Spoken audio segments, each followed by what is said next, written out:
Nandito ako ngayon sa aking isang wild lemon bonsai materials, yung sinumulan ko na kahapon. Pagtapos hindi pa na tapos kaya biglang umulan. So kaya lang dito pa, hoy, itong camera, salita ng salita ko dito. Yung camera. So ang ditong wild lemon ko is hindi ko natapos kahapon then nagulan, kaya ngayon then so naisip ko dahil sa wild lemon ang dami palang yung roots na sa ilalim, kaya ganito ang itsura. So ang naisipan ko ngayon is mag-ano na lang ako, maglipat then yung what we call this red ficus ko, kasi natuklasan ko din, pakita ko sa inyo, red ficus, kasi transfer ko na lang ito, replace sa kinalalagyan ng wild lemon. So this is my red ficus. If you can remember, bagul ko lang ito ripat. So kita ninyo yung mga dahon nag-bloom kaagad, and only ato ibutang diri lapit camera woman sa ground. Tapos bibidyohan mo yung mga shoot na lumalabas.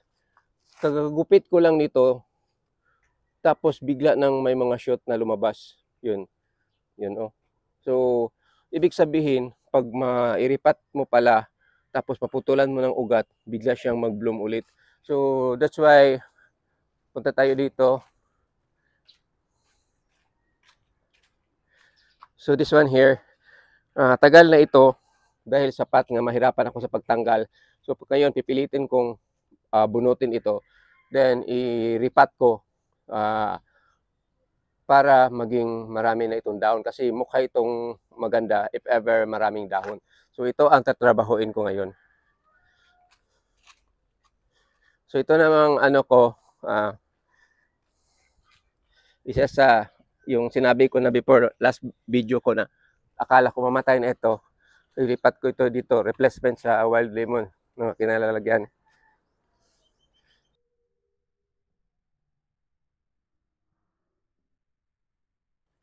Ito siya.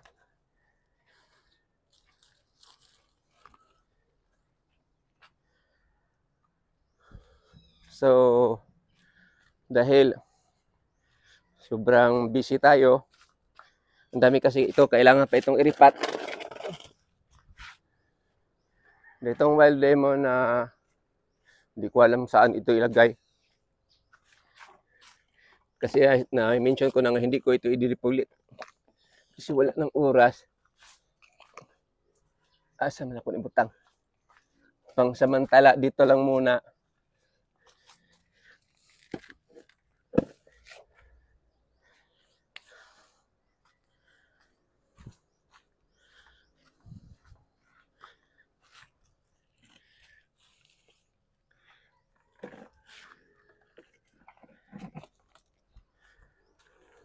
I just hope na hindi ako mabutan ng ulan ngayon.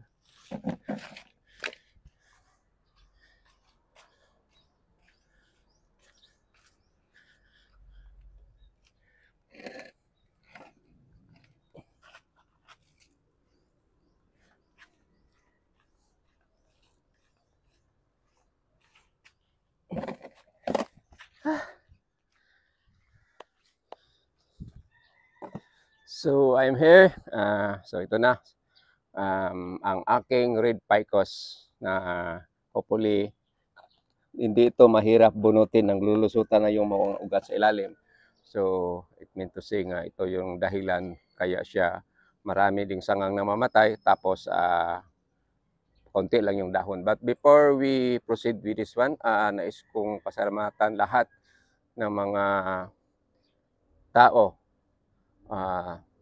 kaibigan, kaparintihan or relatives hindi namin kakilala, sa lahat na sumusuporta sa anak ko sa pagsali niya sa Suzuki Calendar of the Year. Yung mga sumali is mostly mga sikat, may artista at saka may mga model. So bali Yung anak ko siguro ang hindi kumadal, but ano siya, sa sport.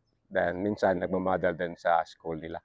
So anyway, thank you very much for that, all of your support. So you can visit Suzuki Motorcycle Philippines. Nandun yung picture niya. So, proceed na tayo dito sa ating bonsai. So ito ang problema, ito ang mahirap kasi itong pot naka-curve siya.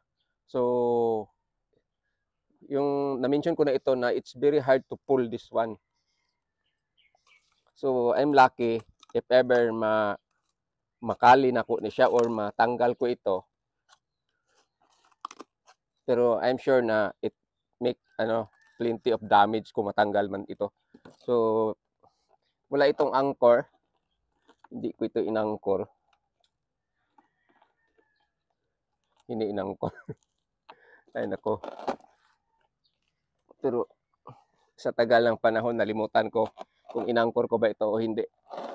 So try ito na lang. May wire kasi sa ilalim eh. So just ang grabe na ang niya, ugat lumulusot sa butas niya. So ito ang gawin ko ito kasi itong red picos is dali ra ni siya mabali. Dili flexible yung sanga niya. Hindi katulad ibang picos.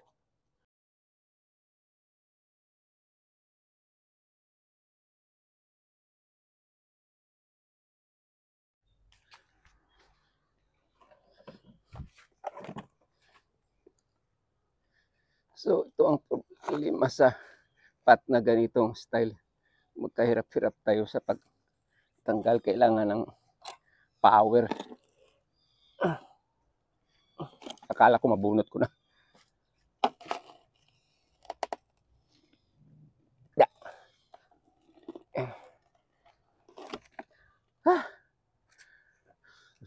Oh, Mariosep.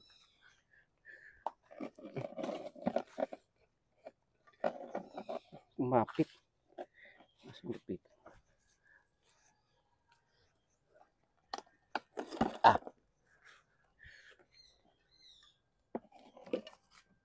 So ito na nabunot ko na. Hindi siya.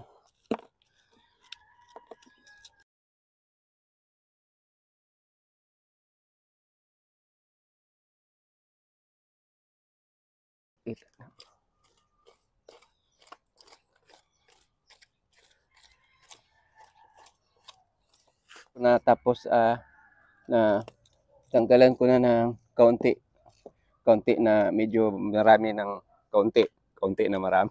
So natanggalan ko na ng mga ugat. So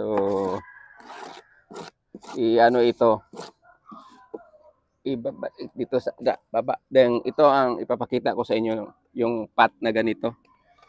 So yung curve maganda, it's very nice pot, this one. Ang problema dito is ito ang problema dito. Nag-curve pagawas pasulod balik. So nag-curve siya pag ganyan. Then ang problema diyan pag mapupuno na 'yan ng ugat, mahirapan ka na magripat.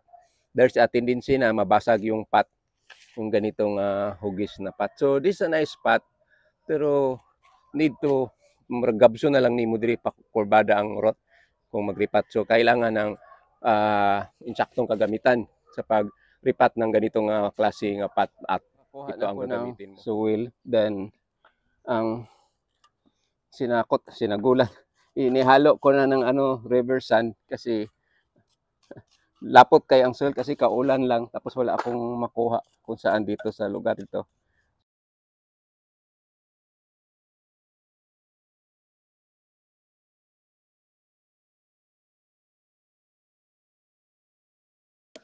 So this one, I'm sure na pag makarecover ito, maging maganda ito. Natapos ko na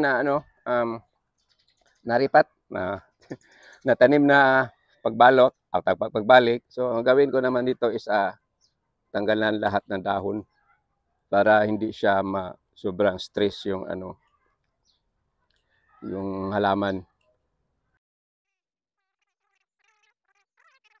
or kasagaran or kalagmitan nga ginabuhat sa mga expert magbonsai after diripat tanggal lahat ng dahon. But depende sa klase na materials kasi may mga materials na hindi pwedeng tanggalan ng dahon kasi mamatay hinuon. So ang ginawa yung iba, ano na lang nila, yung mapangit yung tingnan kasi ang ginawa nila is i-cut by 1/2 na lang. Yung ganito ba? Pakita ko sa inyo, makuha ko ng dahon. Hopefully makita.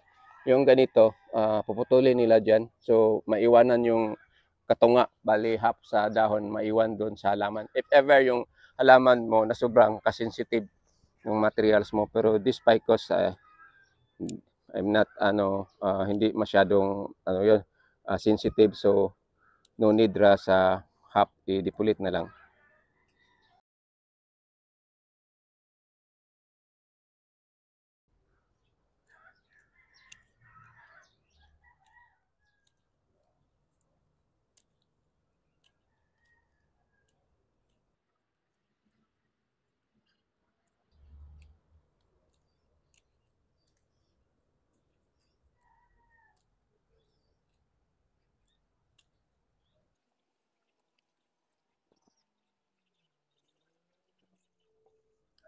Malapit na ako matapos. Konti na lang ang gugupitan ko. So, ito ang buhay ng isang mahilig sa bonsai. Yun, maaga magising, bisita sa mga gawa. Mga gawa naman, mga materials natin. Tapos, dipulit, ripat, trimming, lipat ng lugar kung saan komportable yung mga halaman.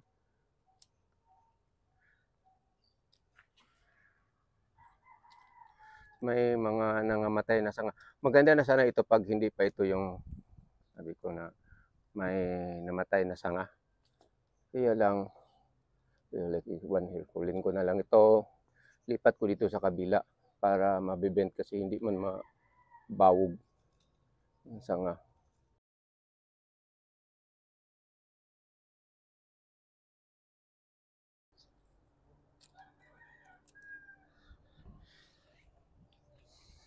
So at last, natapos ko na. Maganda siyang tingnan pag walang dahon para sa akin.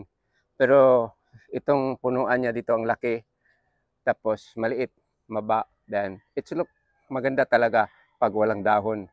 Kung ano pa lang ito, tugas bato or microcarpa, maging mas maganda sana ito. So ito na ang natapos ko na sa pag-depulit, tapos na ripat, natanggalan ko na ng ugat. I just hope na maging successful itong ginawa ko, then magbubos na ito siya ng maraming dahon. So dahan-dahan ko na siyang tinanggalan ng mga wire, konti na lang, tapos ang naiiwan na lang is this mga banting na lang, then after ko na lang ito lagyan ng banting after may video kasi mataas nagmaayo.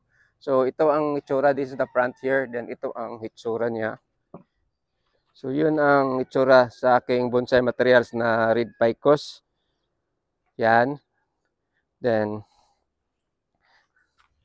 so yan na ang sa gitna niya, yun ang sa yung pinaka-main niya, tapos yun pataas.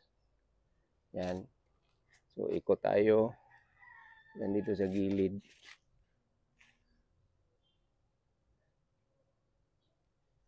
So for this morning, ito lang ang kapit na mag-ulan.